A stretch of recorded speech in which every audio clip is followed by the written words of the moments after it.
Need a professional space to bring your vision to life? Dominion Television Studios offers state-of-the-art facilities perfect for your next broadcast, commercial, corporate video, or live event.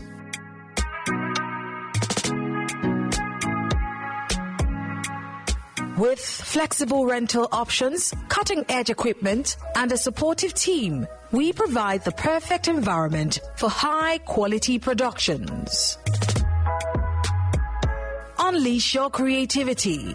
For bookings, email us at marketing@dominion.org.ng. Call us on 0705 506 1061 or 0916 101 1061. Check us out on Instagram, Facebook, LinkedIn, and TikTok at Dominion Broadcast and on X at Dominion Cast.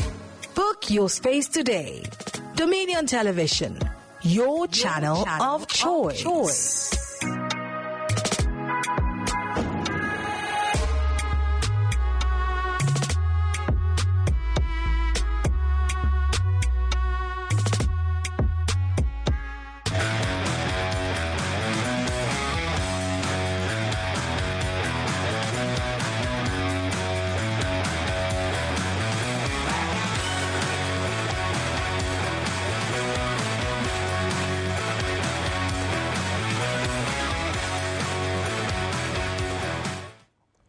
Welcome to the UEFA Champions League night of football, and we'll be discussing all that on the show this wonderful morning on Dominion Sport right here on Dominion Television, your channel of choice. Also this morning, I'll be looking at the World Athletics competition happening in Tokyo, where Tobi Amusan, we call her Tobi Express, are making Nigeria proud right there yesterday at the 100 meters hurdles. All this and more on the show. I am Paul Abe Toluwanimi, and I have the expert analyst himself, Samson Balogun, the man with undiluted report and unbiased analysis. Good morning to you, Samson. Well, a beautiful morning to you, Toluwani. It's wonderful to be here again to talk sports. This is what we do. Of course, most definitely we'll come here to analyze and then, bring to the fore, most some of the things that people really do not know, true, and that's why we break it down on this style. So this is where we bring you unbiased sports analysis, as I always say, and most definitely undiluted sport report. So thank you for joining us once again. It's going to be a really, really long drive. So sit back, relax, and of course,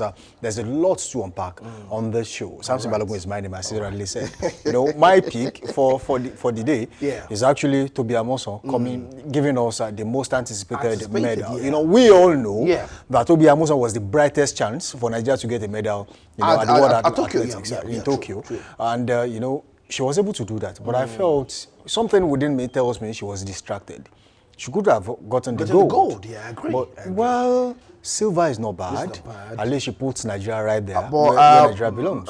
My worry is that, as she got gold the last time out and she's getting silver right now, so it looks like maybe a step back. That's why I talked about that's why you said distraction, Why I said distraction. Arguably, Tobi Amusan is the best when it comes to, the 100-meter hurdles. 100-meter hurdles. In the world as we speak, no doubt. But someone else overtook her, took that from her. That's why I talked about, there were a lot. You see, the Athletic Federation, AFN, they are their own problems. When you are going to a competition and you have a chance of getting a medal, all you have to do is to put these athletes in the right frame of mind, put them in the right shape, and then give them everything you think they will need. Yeah. It's not because it's not like AFN is going there to get so much money that Nigerians will think, oh, Nigeria now has money. Yeah. But what it does is to place Nigeria right there. So when they are talking about sports, when they are talking about politics, when they are talking about every other thing that you know the world is about, they put Nigeria in some certain spaces, and that is what I expected yesterday. But Tobi Amusan did not disappoint. Yeah. Gave us a medal. Although some of us know that she could have done better, yeah. but most definitely, at least she was able to put Nigeria's name right on the podium. At least, if there was a podium finish eventually. If that's going to be the only medal we're going to take out, because you know when you look at other athletes right there in Tokyo, it looks like it's done and dusted already, and we just have you know, just one man also having that chance to also give us a medal right there. We're going to be talking about this on the show this wonderful morning. Also remember, yesterday we could not pick the results right there over the weekend. We'll be discussing that, especially the Premier League. We'll be looking at the camp of Manchester United this wonderful morning. Also, don't forget, like I said, UEFA Champions League and the Eurobasket ended over the weekend. We'll be discussing that also on the show today. But firstly, let's start off with the stories making the round this wonderful morning. Is the list of the Flying Eagles ahead of the competition right here in Chile. 21 Flying Eagles squad list for Chile. These are the list. There you have it. We have Ifeanyi Ebenezer Akot. We have Rafiu Abubakar. We have Clinton Ezekiel. In the defenders, we have Dinaka Okoro. We have Dani Bermeyi. We have Freedom Marvelous. We have Ahmed. Akinyele. Yes, we have Azuka Alanta. We have Amos Ochechi. Also for the midfield position, we have Israel Isaac. We have Emmanuel Ekele. We have Kamaldeen Mustafa. We have Awad Ibrahim. And we have Daniel Daga. And also for the forwards, we have Tam McKenna. We have Kabaru Nathaniel. We have Osai Echechi. We have Sani Selemani. We have Charles Agada. We have Nasiru Sileu. And also Shitu Abdullahi. Those are the list for the 21 Eagle squad list ahead of the competition right there in Chile. You know, Samson, I'm sure you will be saying at least these are the best that we had. And also we got a report that, you know, some clubs did not release some players, you know, from Ofiam, and also for the French League One. Remis also did not release, you know, the key players that would have been in this squad list right here for, you know, the Flying Eagles. But this is what we have going into this competition. For you, you know, can we achieve something with the squad list? Well, I think, you know, I'm seeing names of fantastic players in this team. I'm seeing players like Isaac Ayuma. I'm seeing Daniel Daga, who plays, I think, in Norway as we speak. He's one of the best players you will see, you know, around the world. And, you know, Clinton Ezekiel plays for Bayelsa United, who was in Ibadan. We saw what he was capable of doing. The nice shooting stars, all forms of, you know, goal scoring opportunities. If we are to rest in the goalkeeper's position, you say we're safe. I think if Clinton Ezekiel happens to be the third goalkeeper in this team, I mean, you can tell how much of, you know, a sensation Ebenezer Akot will be, how much of a sensation Rafiu Abubakar will be, and then Clinton Ezekiel himself. So I want to believe that, you know, in the goalkeeping department, the team is safe. The Flying Eagles are safe. And in midfield, you have Daniel Daga, come on, you know, he's one of the best DMs, and of course, a playmaking midfielder you would ever see when it comes to the game of football. And then you can also talk of, you know, Kamaldeen Mustafa, Awal Ibrahim. Yes, most people will say, oh, who's Awal Ibrahim? See, these are players who are doing, you know, exceptionally well for their different teams. So I want to believe the coach has a reason for picking them. You know, when you do not have the luxury of bringing all your best players together at a time, the best thing you can do is to pick the best out of the ones you have. I agree. And that is what the coach has actually done. Shitu Abdullahi as a forward, Nasiru Saliu, Charles Agada, you know, is an household name. Yeah, he's an household so many people know about him. Sane Suleiman, and Osa Achichi, and of course, Kwarobo Nathaniel is an household name in the MPFL, so it should not be a problem. Taril Maigana, also one of them. And of course, in defense, you have Daniel Bameyi, who's an household name. You know, you cannot be an ardent follower of the MPFL and say you do not know Daniel. Freedom Marvelous also, one of, you know, the best players you will see in the MPFL when it comes to defense. I'm not saying these are the best players. But I'm saying, out of the available, you know, players that the coach can choose from, I think to an extent the coach has done a little bit of a very good job to select this set of players. And for you, Samson, quick one before we move on. Coach Aliyu Zubairu, do you think he can achieve something at Chile? Do you think he can get us to that position right here? How do you see the Flying Eagles with Coach Aliyu Zubairu? You see, it's Aliyu Zubairu has introduced a little bit of finesse into how the Flying Eagles actually play their football. A little bit of flexibility. Since the time of Coach Yemi Tella, who had some fantastic players in his team, I think since then we have not really seen the kind of thing we want to see at the age grade level. Coach Yemi Tella was a fantastic coach. And there was a time Samson Siasa took over and then, gave us a little bit of joy when it comes to age grade football in the country. I think under 20, and he did exceptionally well. Also was in charge of the under 23, the Olympic, and the Dream Team, as we call them. He did a very good job. Aliyu Zubairu will do a very good job if the players are in the right frame of mind, are in the right shape. I think he's going to, be able to put these players to good use at the tournament in Chile. But my problem is that are these players ready to play as a team?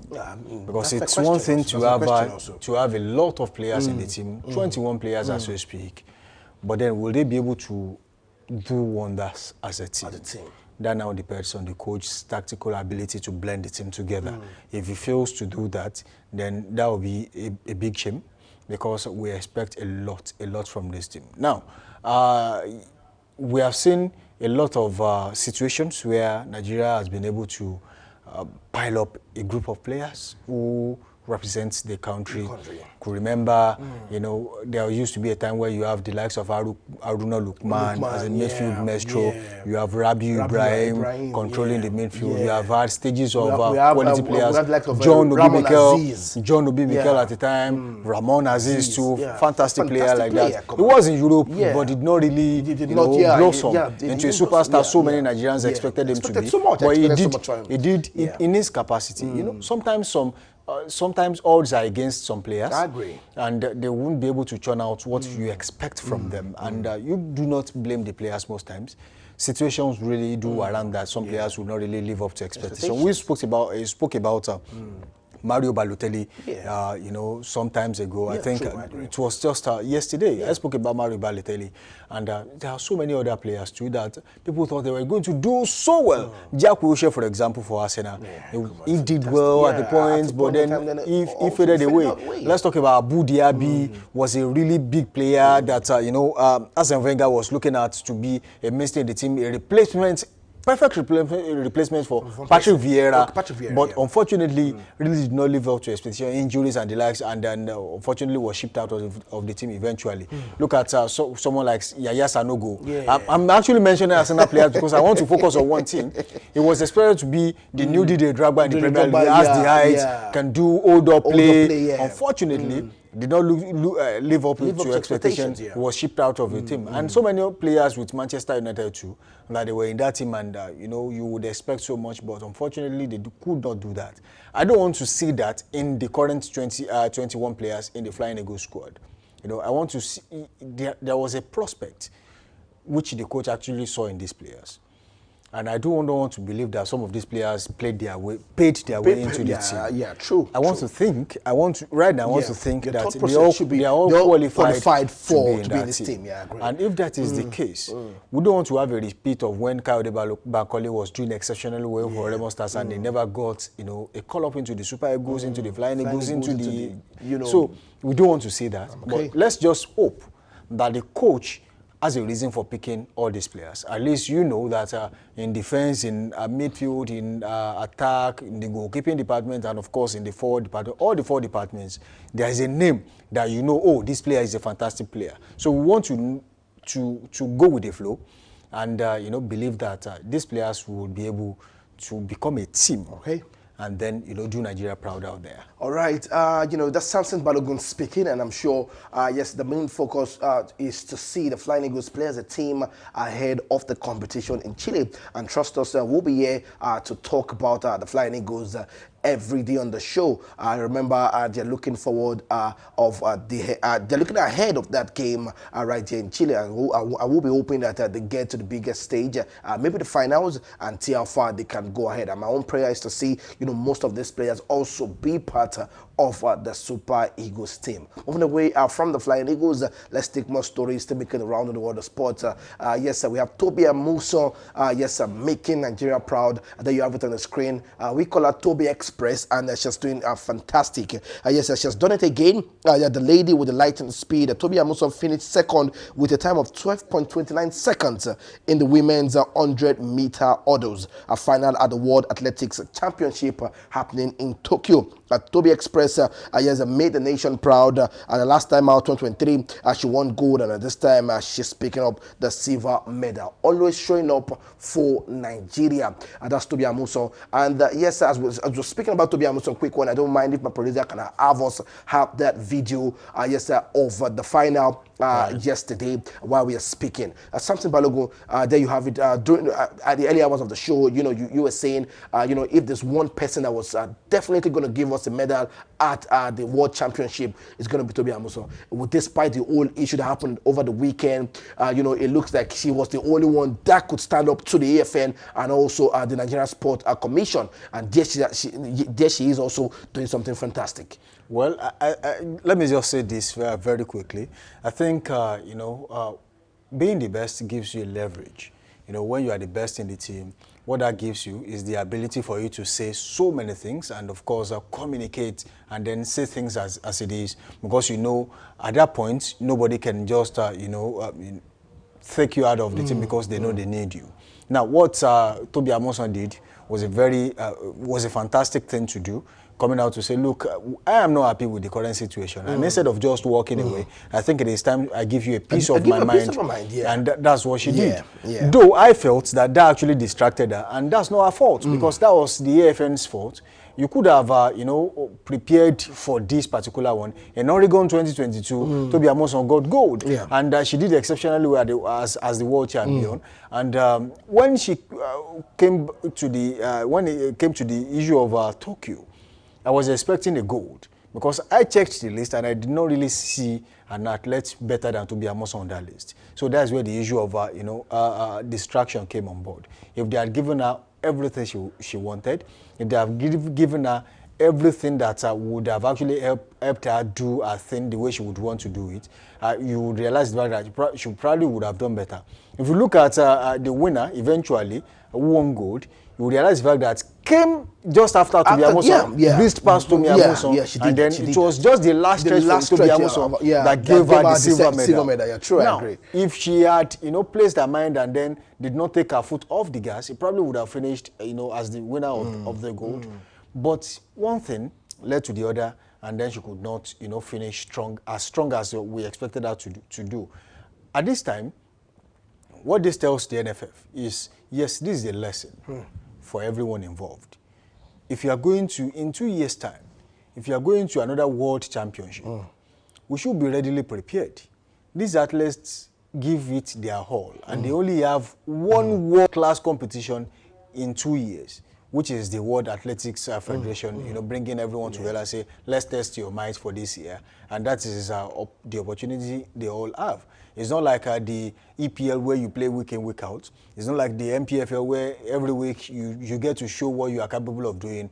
So it is athletes. And if this is the case, I think they should be ready for everything that comes with it. Yes, fantastic job by Tobi Amusan. She got us a medal. We have always said it, that she's the only athlete with a bright chance of over. That's a brilliant one. I know somewhere I made mention of that during the our speech after the race, that look, nobody wants a silver, but I'll take it because I know that's what I deserve at this time. I could have gotten a gold, but then I have a silver. She said it in the post race interview that no, nobody wants a silver. But as it stands, I have a silver, and I'm going to take it, which is very fine. All right.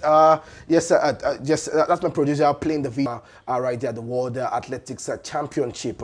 A beautiful one to see how she paved the way through against, you know, if you look at the list, Samson Balogun, you wonder how Tobi Amusan was able to get, you know, the silver, and a beautiful run, you know, as it looks like she started off poorly, actually. Yes. Because it didn't look like Tobi Amusan that we know will start off properly, but there you have it, you know, giving us. She recovered. She recovered quickly. Unfortunately, she could not, you know, she could not muster that last, you know, blister of hope to get across the line. But if not for you know, common sense, Kambuji wouldn't have. You know, but she did exceptionally well. I want to applaud her for that. Most athletes would you know, get to that stage and then fumble eventually. And I think she did not give you know, the Athletic Federation of Nigeria the chance to say, oh, we told you. She was, it's all about just, you know, calling us out and making out some noise and all. She has been able to silence everyone. Yes, she did not get the goal. But just like you said, what champion at Oregon, right? Yes, you know, she got the gold. Yeah, she got the gold. You know, I said something earlier that what's being the best in the team gives you is an opportunity for you to stand up against any form of oppression and say, look, I'm not going to take this. Yeah. As long as you want me in this team. If you're a serious-minded athlete, you would really consider your chances when it comes to representing Nigeria. Recently, Taribo West said something that he would never allow any of his children to represent the country.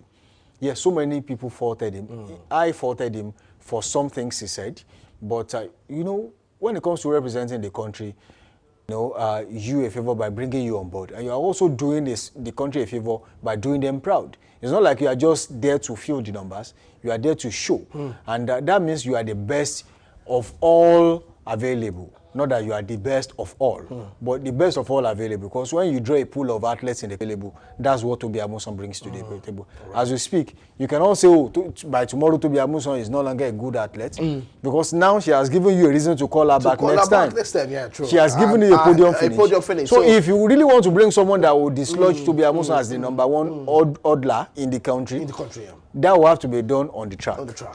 Let's see why this person is better than Tobi Amusan. Otherwise, it will be her age and her physical well-being that will decide if she still deserves a place in the team.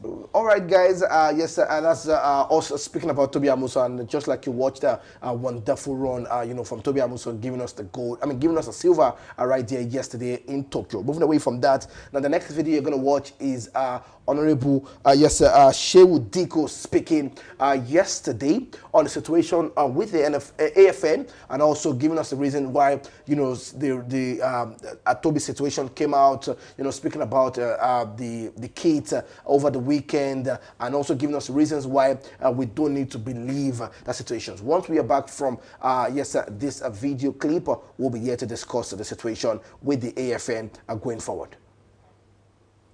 The kids, and they were given to the athletes, and those kids are not inferior or whatever people are trying to say, because if you look at other countries also are using similar kits from IRSA. It is just probably about the packaging, because it was not put in the box, it was not put at this like the other countries are doing, and it was not bought in bulk. That probably, you know, Tobi, I don't want to go into Tobi, she's our star athlete, and we respect her a lot, and we honor her a lot, and so she did the video. It is what it is, but it is not the case. That's why we kept quiet for the past 2 days, because now you have seen all the athletes have been using the same kits, and those kits are comparable to the same quantity and to the same quality like any other athlete is using. Probably she has issue with the packaging, she has issue with the quantity being supplied at that particular time. Yes. But the Athletic Federation have issued a class statement to say that they are just providing the kits in bits and pieces. So it shouldn't be really an issue. I thought even the AFN should have been praised for going quickly to get the transaction with the IRSA, which includes a lot of bonuses and championships. How many officials do we have at the event, and how many athletes do we have at the event? Now, that one too is very, very false. It's a deliberate misinformation by people who are within the AFN. who are normally, probably they are not happy with the AFL leadership and they are trying to bring down the system. It is very, very true. It is false. It is not factual. The entire athletes now are taken to this championship are 15. And then the officials are 4 coaches and two medical doctors, and then 2 officials from the federation. That is it. Less than half of the athletes, and the coaches must be there. You can't take 15 athletes without coaches. 4 coaches are with them. You can't take athletes without the medical team. The 2 medical team are with them. And then there are only 2 officials from the Athletes Federation that were there, the president and the secretary, who are even there not on the sponsorship of the government or anybody, on the sponsorship of the World Body, because they are having the World Congress there. As per the National Sports Commission, because we are the ones that laid the rules and say that we are only taking the people that are relevant to the tournament, unlike before. So we only have 1 person from the National Sports Commission, one person who is there, who is the Director General, who even before he became the DG has been going to this World Championship for decades. So that's the entire delegation, about 8 people that were there. I don't know how that becomes more than the 15. All right, Mr. Adiko, the argument, my apologies. If somebody, people should have said, oh, okay, they went with 30 people or 40 people, these are their names. It's not totally false. Mr. Adiko, if you can hear me. That is there, probably they are there on their own. There you have the chairman of the National Sport Commission, yes, Shehu Diko speaking. And something for you, yesterday we gave a report of some certain situation, and there are 2 sides to a story. And I think this just came out yesterday, and for you something, there you have it. It's saying that the kids, maybe because it was not properly packaged properly, there are like 20 countries also with the same brand iRacer, right there. That's one. Also spoke about the officials, like we said yesterday, are saying they don't have 40 officials right there in Tokyo.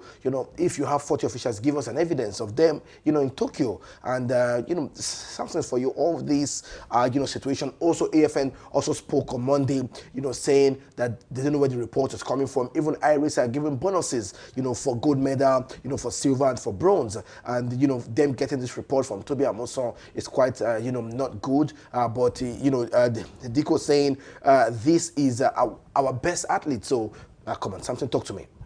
You see, at this stage, sometimes when a situation is as delicate as this, you have to be really careful as regards how you dissect and, of course, talk about them.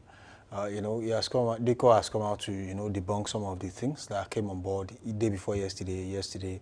And I see his reaction to Tobi Amusan's video as a distraction to the team. I want to put it that way. His own reaction is a distraction because, while he's saying that, Tobi Amusan is also thinking of what to say next, or maybe not to say anything. but deep down, she's troubled within her mind, and that would definitely affect performance.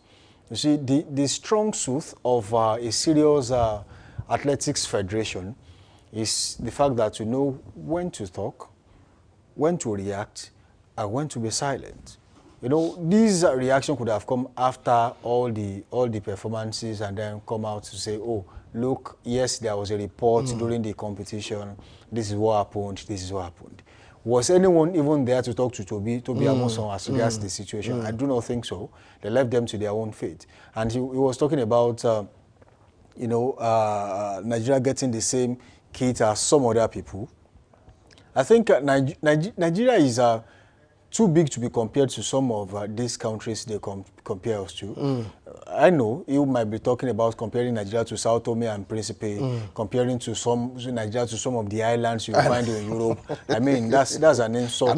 Big insult. The country you call the giant of Africa. He himself will be calling Nigeria the giant of Africa. I agree. And I totally disagree with his own point of view. This is one thing I would call a disgrace.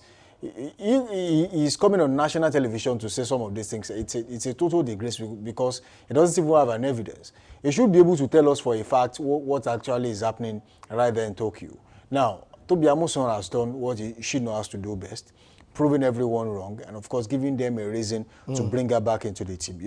When you say this kind of thing, and then you have a woeful performance at the tournament, you are easily pushed out of the team, and then someone else is brought on board. And people like this, like Diko, they do not care how badly or poorly the person they are bringing on board to replace an athlete or to replace a football player who would perform when he comes on board. All they want to do is to replace that person because, they feel, he or she talks too much. Yeah. And the era of trying to keep people short, I think is long gone. Shehu Diko should do better. The AFN should do better. And when I say they should do better, I mean that when it comes to preparation, you don't joke with it. An unprepared athlete is a failed athlete. I agree. And when you do this, when it's not now about the athlete anymore, it's about what you have done as a body to get your athletes ready. And I mentioned earlier that, it's not like you knew yesterday as you are going to a tournament tomorrow. Tomorrow, no. Some of these tournaments are prepared for 2, let's say a year, 6 months to the tournament. No matter how slow you can be, you have a period and a grace time of 6 months to prepare for that tournament. And if that is not done, that shows you as a failed chairman, shows you as a failed secretary of an association, and shows you as a failed PRO. So everyone involved should be discharged, should be discarded, regardless of if they are elected. See, in Senna climbs, if you have failed, you have failed. Nobody has to tell you to resign, because you definitely know that, I am no longer wanted here. I just have to go. We have seen this happen in France, in the UK, England, Ireland. If anyone fumbles and fails to carry out his or her responsibility as dictated in the scope of employment when you took over, that means you as a person have to be, booted out of the office, or you leave on your own accord. And to save your own face, it is better for you to leave. Let me cite an instance. When Spain went to play a tournament, there was someone who kissed someone else's girlfriend, whether by mistake, maybe or by being overjoyous, or whatnot, that happened. The next thing was, it was a case that would have been swept under the carpet in a country called Nigeria. Yeah. But right there in the Senate line, they felt this is totally wrong. Even before he decided to step aside, a lot of people were calling for his resignation. All the players said they were not going to play for the Spanish team if he remains in that position, then he steps aside. So why can't we have our athletes say we are not going to represent Nigeria if we still have this? No, Nigeria's case is totally different. Nigeria's case is upside down. When others are following challenge, Nigeria will prefer to follow Iwo Road. That's what we do. We are not always in the right line. We are always on the wrong side of every narrative and every scenario. So that's what we do in Nigeria. So Nigeria is a peculiar case. So when you're of Nigeria, you really have to be careful. So also now, in a nutshell, you are saying we cannot have athletes saying we're not going to you cannot do that. Nigeria is the only place. Coach is still there, but they have to let 22 players leave the team. Okay. So Nigeria's case is totally different. Have you seen a situation? Even Nottingham Forest that bought almost a team in the last, I think that was 2 seasons ago. Actually, 2 seasons How many players left that team?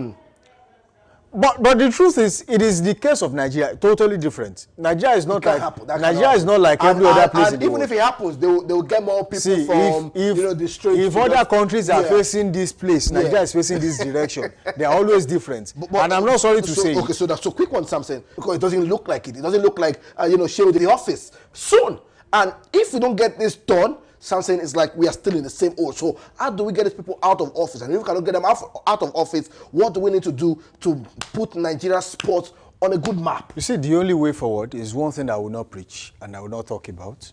But AFN, the NFF, whichever sporting position you would have in the country is a compensatory position for anyone that worked for a particular president, a particular governor somewhere and says, loud. Was a lawyer, a practicing lawyer, and the other thing he does after being a lawyer was being a farmer. So how does being a farmer and a lawyer brings you to the NFF? I think it is totally wrong. Aminu Maigari at a point was saddled with the responsibility of overseeing Nigeria's sports in Nigeria in one way or the other. Aminu Maigari was a farmer.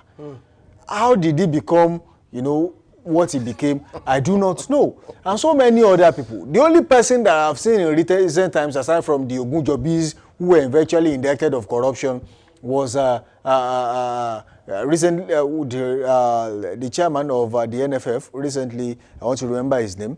It's a very nice name like that. You know, he recently was also had to work with FIFA. I'll remember his name before we leave the show. But then, he was the only one that climbed through the ranks, being one of the club owners in the country or the chairman of a football club, and then rose to the level of being the chairman of the NFF. Now, all that put aside, even if you are the best in your position, that still does not qualify you to be the best when given another responsibility. You mean Amaju Pinnick? Yes, Amaju Pinnick. I was trying to remember Amaju Pinnick. Now, Amaju Pinnick did his best, but do you know that even after Amaju Pinnick is gone, he has become a godfather? In one way or the other, he still has to say what happens in Nigerian football. He was able to successfully was able to plant someone, and some of his cronies are still in the area. So when something is going on, he still has a say. So if you want to read all these people off what is going on with the Nigerian sports, all you have to do is to make sure that Nigerian sport is independent, just like it happens everywhere around the world. In the UK, if you have a chairman of the Football Federation, he has a sole responsibility to get a job done. He's answerable to the Prime Minister, yes, we know that, but he's given this responsibility to be independent and act according to his own discretion. Until his discretion fails him, he remains the chairman of the body and there's no interference. Remember, there was a time that FIFA threatened to sanction Nigeria and maybe suspend Nigeria from world football. Why? Because they felt the federal government was interfering with, the affairs of the NFF and, every other body under the purview of the NFF. So if you want to stop all these shenanigans going on, first of all, you stop making positions that have to do with sports a compensation to some people. See, I don't want to, it's just like you getting married to someone because you pity that person. Oh, she's getting old, and then maybe someone just has to marry her. Let me just put myself in that position. No, nobody does that anymore. So you don't compensate people with this kind of positions. You put an end to it. And once you put an end to it, you put technocrats in those positions, they will do excellently well. Okay. Yeah. All right. That's the situation with Nigeria. We are hoping for the very best, and we hope that this analyst can get to them. This analysis can get to them and can put them on the right tool going forward, because we need Nigerian sport to do better on the global stage. But away from that story, let's look at the result over the weekend right there in the Premier League. Because of our time, let's take the update from the Premier League. Thank you, my producer. There you have the result over the weekend. Arsenal against Nottingham Forest, the early kickoff of the game. Arsenal getting that result, but it looks like the injury crisis are getting, tougher on the Gunners right there.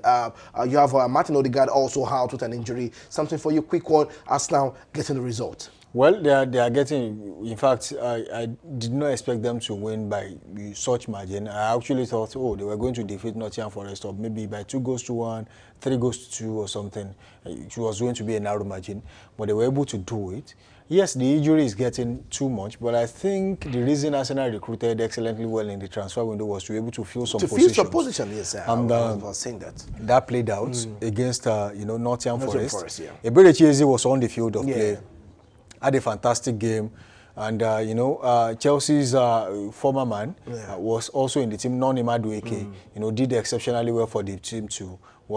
Yes, he did not grab an assist, but was a constant menace on the right flank, and that was no better than what Saka would have done if he was around.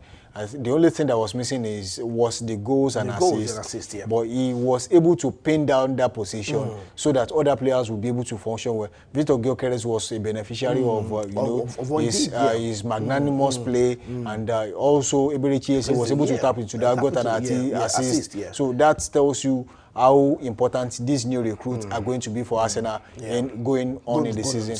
Bukayo Saka is not new to injuries. He has always had injuries, but when he leaves, who replaces him was a question mark, which, Noni Madueke is now there to fill it. But we all know now, at least if we don't know before, we all know that he is going to be an able replacement for Saka right there. And Eberechi Eze was able to douse the tension of, will Martinelli be thrown back to the bench? Will Martin Odegaard.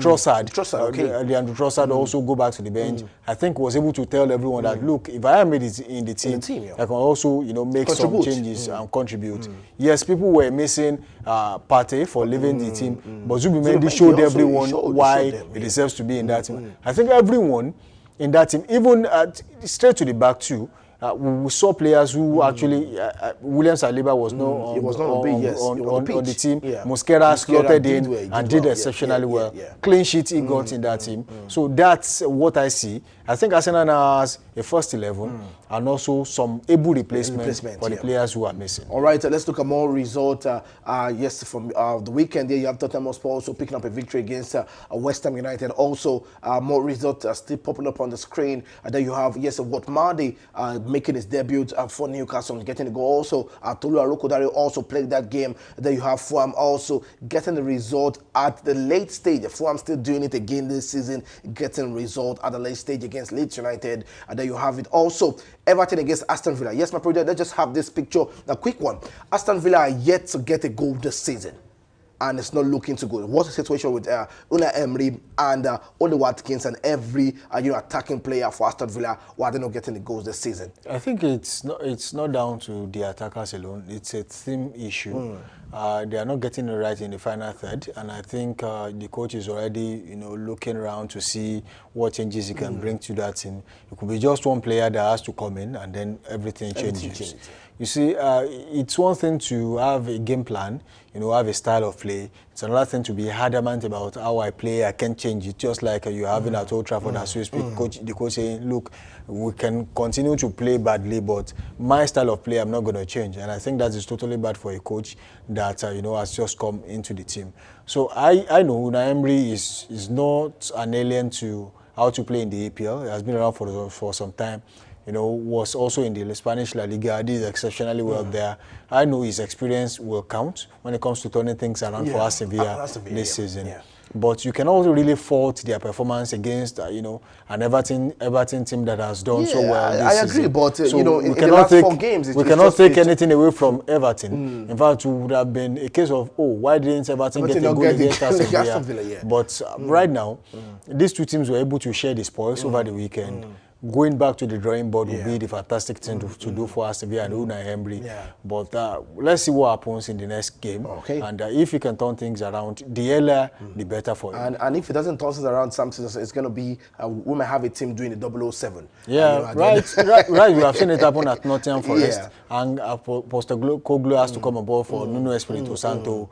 And, a perfect replacement. Unfortunately, we could not muster any form of, challenge against Arsenal over the weekend. Yes, let's say Arsenal is a big team. Arsenal can actually stand up against any team in the EPL right now. But going to the next set of games, in the next 5 games, that's when we'll see if Postecoglou has really brought any form of change to the team. All right, moving on, let's look at more pictures and our focus now. Quick one as my producer is moving, showing us the pictures. There you have Bournemouth against Brighton of Albion. Bournemouth are still doing something fantastic this season, and no wonder, they made sure they stuck to the man, Semenyo. They made sure he remained in the team, extending his contract and also putting his wage bill up. A fantastic one for Bournemouth and also getting the goal. Now, quick one, our focus is going to be on Manchester United against the Manchester City. Total demolition right there. And you see Manchester United in the first 10 minutes playing, fantastic side of football. But at the end of the day, it happens every time they go in the first 10 minutes. At the end of the day, they go back into default formation. And Ruben Amorim is the case study today, saying after the press conference, saying, he's not going to change the style of play. And if they want to change the style of play, the Ineos group can take him off the pedal. For you, something, what's it looking like for Ruben Amorim? Why is he sticking to the same formation? Is it the players that don't understand the tactics, or is it Ruben Amorim that cannot change the pattern of play? Why does he want to change the pattern of play? And also, why are Ineos still sticking with Ruben Amorim? You see, when you have a project, unfortunately, so many people do not understand what it means to bring a coach on board and then telling them to go. It's a huge debt for the team. Funny how, I like how you started, because it reminds me of a certain Liverpool side with Jurgen Klopp. It took 2-3 seasons for them to understand the pattern of play. Yeah. Despite the results. But that looks like maybe the Liverpool fans were more patient than the Manchester United fans, or maybe because Manchester United have suffered for too long. If you look at how Jurgen Klopp was doing his thing, he was trying to implement his own style of play, instill his style of play in the team. While doing that, he was also trying to get results. Things were rough, but he was still getting results in those in those games. It wasn't like Jurgen Klopp was stuck at 13th or 14th on the log. So he was doing his best and getting results. But for Manchester United, they are doing what they know how to do. Unfortunately, it's not yielding results for them. And that has a lot to do with the fact that, you can't continue to think teams are like they used to be 3-4 years ago. Changes are coming. Yeah. Majority of the so-called small teams are already being able to afford 50 million players. Look at Newcastle United getting worth a money for such an amount of money. Almost like 70-80. Arokodare also going for Wolverhampton Wanderers for almost 30 million euros. So teams are getting the kind of money they want, and they are able to buy players. Now, what stands you out is the quality of coach you bring on board. What stands you out is the quality of players you have in your team. What stands, regardless of how much, what stands you out is your quality of play on the field. On the field. So for Manchester United, they have some players. But I still think they missed it when it comes to some areas when it comes to recruitment. And yes, you are able to bring Brian Mbeumo, you are able to bring Mathieu Cunha, who is currently injured. Yes, and you are able to bring Benjamin Sesko. Yeah. Over time, they have been able to do some recruitment. But have you actually sat down to see exactly where the problem is? These players are doing well when there is nothing at stake. But when there's a lot at stake, you see them melt. What is the problem? And I think I don't want to, something you really don't want to believe, but it's happening. It is. Are these players playing for the coach? When it comes to standing up against big teams to make a statement, sometimes they do. But when it comes to making sure the coach retains his job, they are also they crawl back into their shells. They crawl back in the shell. Yeah, it's not looking like it. Just after the game against Grimsby, the players the coach actually said something. It's clear the players have made a statement. They have shown what they want. Yeah. He was trying to pass a statement. If you don't want me here, just make it clear. Yeah, make it clear. But there's no better way for the players to say we don't want you here than poor performance. We are okay. Let's start an instance. I think in 2012 or thereabout. I think that was it 2012? I think it should be 2012 when Chelsea won the UEFA Champions League with Roberto Di Matteo. It was the same team that Andre Villas-Boas said, this team is condemned. I don't think these players are good enough. That consisted of, I think John Terry had players like Florent Malouda. Yeah. These are the old players he said were not good enough. I think Ashley Cole was still part of the team there. These are quality players that were playing before he came on board. And when he came, he condemned some of these players, just like Ruben Amorim also did to some Manchester United players, Marcus Rashford, and some other players like that. And it was this same set of players that he condemned, that eventually went on to win the UEFA Champions League, blended with some young players in the team, and then they were able to pull it off. What I'm saying is, if the players are no longer ready to play for you, you realize the fact that you continue to get bad results, even despite the fact that you begin to give more and more instructions. They lost to Napoli, and they were able to equalize and eventually went ahead to qualify for the next phase.